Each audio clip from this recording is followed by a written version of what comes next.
Assalamualaikum warahmatullahi wabarakatuh. Kenalkan, nama saya Elvira Mawati dengan NPM 1950115. Di sini saya akan memaparkan mengenai problem solving.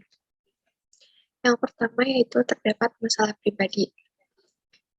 Ada 3 poin dari masalah pribadi. Yang pertama, ada rasa malas, yaitu keadaan ketika seseorang menghindari atau menunda-nunda suatu pekerjaan yang seharusnya dikerjakan dengan potensi dan energi yang dimiliki. Dengan adanya rasa malas tersebut akan membuat suatu pekerjaan tidak terlaksana. Kemudian terdapat analisis kemungkinan sebab potensial. Ada 4 poin. Yang A yaitu terlalu menyepelekan pekerjaan atau waktu. Poin B, tidak adanya kedisiplinan di dalam diri. Poin C, terlalu asik di zona nyaman sehingga pekerjaan yang lebih penting terabaikan. Lalu poin terakhir yaitu melakukan hal yang tidak penting seperti bermain gadget terus-menerus. Adapun identifikasi solusi yang memungkinkan. Yang pertama, memberi motivasi kepada diri sendiri atau melihat acuan baik orang sekitar atau motivator agar terdorong untuk melakukan hal yang lebih produktif. Yang kedua, mengubah mindset ke arah yang lebih positif dengan membulatkan tekad agar tidak bermalas-malasan. Yang ketiga, bergaul dengan memperbanyak relasi dengan lingkungan yang sehat atau orang yang dapat bertanggung jawab atas suatu pekerjaannya dengan tidak bermalas-malasan sehingga akan terbawa produktif pula. Dan yang terakhir, membuat jadwal tersusun terkait hal-hal yang harus dikerjakan.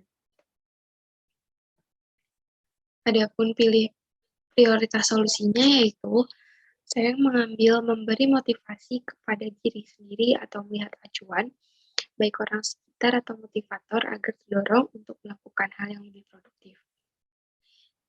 Susun rencana tindakannya yaitu melakukan kegiatan yang diprioritaskan terlebih dahulu dimulai dari lingkup sekitar. Kemudian ada implementasi dan evaluasi, yaitu memotivasi diri, baik dengan membuat tulisan-tulisan motivasi ataupun melihat motivator-motivator yang membuat diri terbangun dan terdorong ke arah yang lebih positif. Kemudian, setelah melakukan hal tersebut, dapat dievaluasi apakah berpengaruh sejauh mana.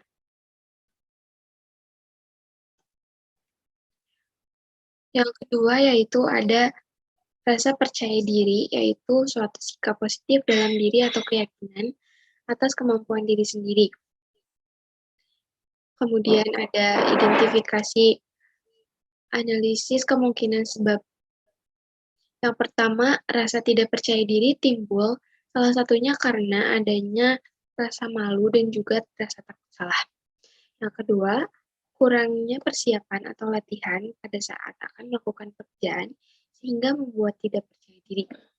Yang terakhir, tergesa-gesa dalam melakukan sesuatu sehingga pekerjaan tidak maksimal. Adapun solusinya yaitu melakukan latihan dan persiapan yang matang pada saat akan melakukan suatu pekerjaan. Yang kedua, membuang pikiran negatif akan takut gagal.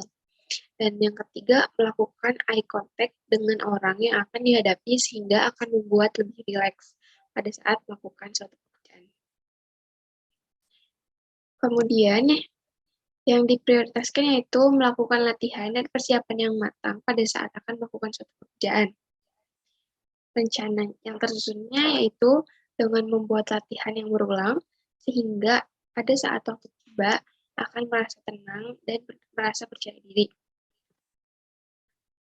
Adapun implementasi dan evaluasinya yaitu setelah melakukan prioritas solusi dengan melakukan latihan, misalnya pada saat akan ada presentasi atau pekerjaan yang dilihat oleh halayak, baiknya melakukan latihan terlebih dahulu, sehingga pada saat waktunya tiba tidak akan merasa gugup dan akan percaya diri. Setelah melakukan itu, ada evaluasi terhadap apa yang telah direalisasikan, apakah kurang dari semua yang telah terlaksana sehingga kedepannya dapat lebih diperbaiki dan ditingkatkan. Kemudian nomor 3 ada masalah finansial, yaitu kondisi di mana suatu individu tidak dapat menghasilkan pendapatan yang cukup sehingga tidak bisa memenuhi kewajiban finansialnya. Masalah yang terjadi yaitu gaya hidup yang terlalu konsumtif dan hedon. Yang kedua, tidak dapat memisahkan antara keinginan dan kebutuhan, sehingga tidak terkontrol. Dan yang ketiga, tidak memiliki tabungan atau dana darurat. Solusi yang dilakukan yaitu tidak selalu mengikuti tren lifestyle yang hedon. Yang kedua, upayakan untuk memprioritaskan kebutuhan daripada keinginan. Yang ketiga, selalu sisihkan uang untuk menabung guna kebutuhan darurat nanti. Kemudian yang diprioritaskan yaitu selalu sisihkan untuk menabung guna kebutuhan darurat nanti. Dan ada rencana tersebutnya yaitu apabila mendapat uang atau gaji, hendaknya menyisihkan untuk ditabung. Implementasinya, saat mendapat penghasilan, baiknya disisihkan untuk ditabung guna kepentingan dana darurat, sehingga pada saat dibutuhkan atau saat terkena masalah finansial, dana darurat tersebut dapat digunakan untuk meringankan kebutuhan. Lalu, lakukan evaluasi apakah hal tersebut dapat mengatasi permasalahan atau tidak. Apabila rasanya masih kurang, tentu dibutuhkan peningkatan solusi lainnya. Yang selanjutnya ada masalah sosial. Yang pertama, ada sebagai seorang guru, sulitnya dalam mengajar memiliki permasalahan tersendiri. Setiap tantangan tersebut dapat disebabkan karena faktor internal maupun faktor eksternal. Analisis kemungkinan sebab potensialnya yaitu yang pertama, kurangnya persiapan seorang guru dalam mengajar dapat merugikan perkembangan siswa secara akademis. Yang kedua, kurangnya interaksi antara guru dan peserta didik dapat dikarenakan guru tersebut cenderung kaku atau galak, sehingga menimbulkan jarak dengan murid. Yang ketiga, memberi pengajaran yang tidak menarik sehingga murid merasa bosan dan tidak memperhatikan pada saat guru memberi penjelasan. Kemudian ada identifikasi solusinya, yaitu A. Seorang guru harus terampil dalam mengelola kelas sesuai dengan karakteristik siswa. B. Sebagai guru, dapat membuat pelajaran lebih inovatif dengan memanfaatkan teknologi. C. Guru harus dapat bersikap hangat dan ramah, juga sering berinteraksi dengan siswa. Prioritas solusi yang dipilih yaitu guru harus dapat bersikap hangat dan juga ramah, juga sering berinteraksi dengan siswa. Rencana tindakannya yaitu sebagai seorang guru yang merupakan orang tua kedua, yaitu harus bersikap ramah dan memberi contoh yang baik kepada peserta didik.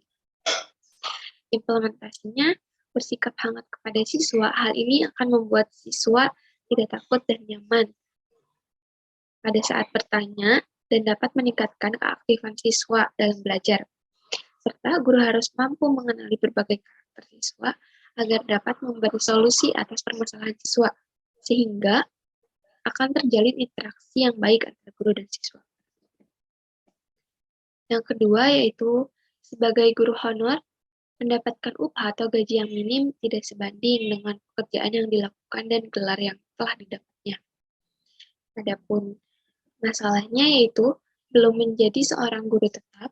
Yang kedua, upah yang kecil dan tidak dapat memenuhi kebutuhan. Adapun solusinya, yang pertama dengan mencari pekerjaan sampingan atau melakukan usaha lainnya. Yang kedua, berhenti dari pekerjaan honor tersebut dan mencari pekerjaan lain. Solusi prioritasnya yaitu mencari pekerjaan sampingan atau melakukan usaha lainnya. Kemudian ada rencananya mencari pekerjaan sampingan baik menjadi guru tutor atau usaha lainnya. Implementasinya dapat dilakukan dengan membuka tempat les di rumah atau menjadi guru tutor private. Kemudian dapat dievaluasi sejauh mana perkembangan tersebut meningkat, apakah baik atau tetap sama saja. Yang ketiga yaitu permasalahan dengan rekan kerja kerap terjadi, baik dikarenakan konflik pekerjaan atau konflik pribadi yang secara tidak profesional dibawa kepada lingkup kerja. Masalah yang terjadi terdapat 3 poin. Yang pertama, tidak adanya rasa saling menghormati dan menghargai sesama rekan kerja. Yang kedua, adanya kesalahpahaman atau miskomunikasi dengan rekan kerja. Yang ketiga, adanya masalah pribadi. Adapun solusi yang pertama, dengan tetap menjaga etika dan saling menghormati dan menghargai pendapat orang lain. Yang kedua, menjaga interaksi antara rekan kerja. Apabila ada suatu ketidakpahaman, baiknya dibicarakan terlebih dahulu. Yang ketiga, baiknya masalah pribadi tidak disangkut pautkan dengan masalah pekerjaan, karena hal tersebut bukanlah tindakan yang profesional. Kemudian, yang diprioritaskan yaitu menjaga etika dengan saling menghormati dan menghargai pendapat orang lain. Dengan begitu, akan memberikan rasa nyaman pada saat melakukan pekerjaan.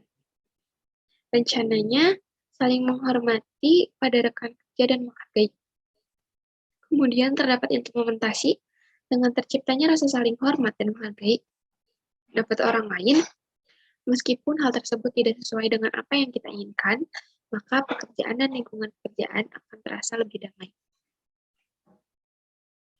Selanjutnya, terdapat rumus simpang 9. Yang pertama, masalah 1 yaitu permasalahan tidak percaya diri. Menghindar terdapat 3 poin. Yang pertama, melarikan diri, yaitu dengan melarikan diri tidak akan menyelesaikan masalah yang ada, hanya akan membuat kita berlarut dalam keadaan yang sama. Kemudian terdapat poin menyalahkan, yaitu menyalahkan baik pada diri sendiri atas adanya rasa tidak percaya diri justru membuat menjadi lebih takut untuk grow atau berkembang. Yang ketiga, menyangkal atau membela diri sendiri kadang-kala akan membuat diri menjadi tidak sadar akan rasa tidak percaya diri itu tetap ada di dalam dirinya. Adapun poin menyerang, yaitu terdapat 3, mencela, gosip, dan berkelahi. Dengan mencela dan merendahkan orang lain hanya akan membuat diri merasa angkuh, dan hal tersebut tidak akan membuat diri beruntung. Dan apabila mendapat feedback yang buruk dari orang lain, akan membuat diri merasa takut dan insecure. Kemudian gosip.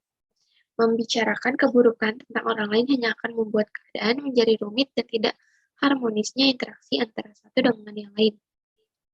Dengan begitu, rasa percaya orang tidak akan terhadap kita akan memudar. Kemudian berkelahi. Dengan berkelahi, pada saat ada rasa takut akan suatu hal dan permasalahan tidak akan selesai dengan yang ada, hanya akan menambah suatu masalah yang baru dan dapat merugikan salah satu atau kedua belah pihak. Kemudian, ada poin berdamai, yaitu yang pertama melupakan.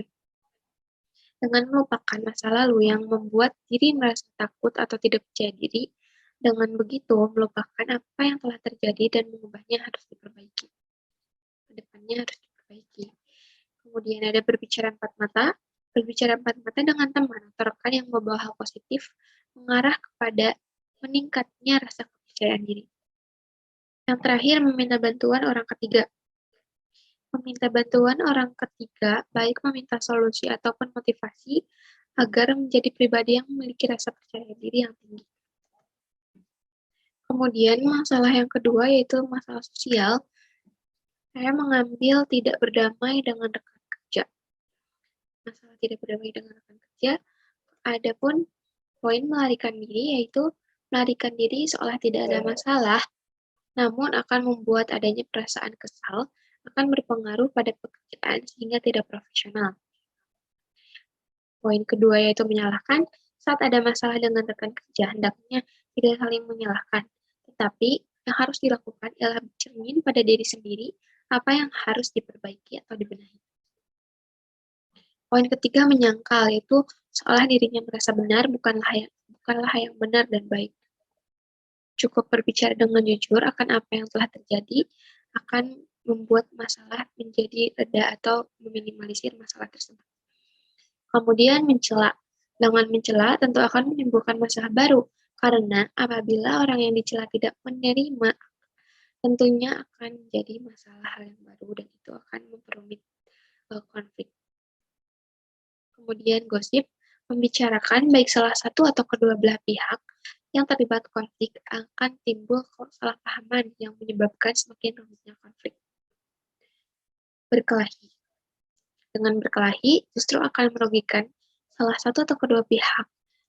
Hal yang buruk dapat terjadi di pekerjaan, baik sekalipun itu dapat di-PHK oleh dari kantor tersebut. Kemudian berpoin berdamai. Dengan melupakan apa yang telah terjadi merupakan salah satu jalan untuk mencapai perdamaian. dan menjadikan pelajaran ke depannya atas apa yang telah terjadi di masa lalu. Berbicara dengan orang yang bersangkutan langsung akan membuat terbukanya pemikiran satu sama lain dan meminimalisir konflik. Dan yang terakhir, melibatkan orang ketiga yaitu dapat melibatkan orang ketiga apabila solusi yang dijalankan sebelumnya belum maksimal, dapat dengan meminta saran, ataupun permasalahan tersebut jika serius dapat dijalankan dengan adil secara hukum. Sekian yang dapat saya sampaikan. Mohon maaf apabila banyak kesalahan. Wabillahi taufiq wal hidayah. Wassalamualaikum warahmatullahi wabarakatuh.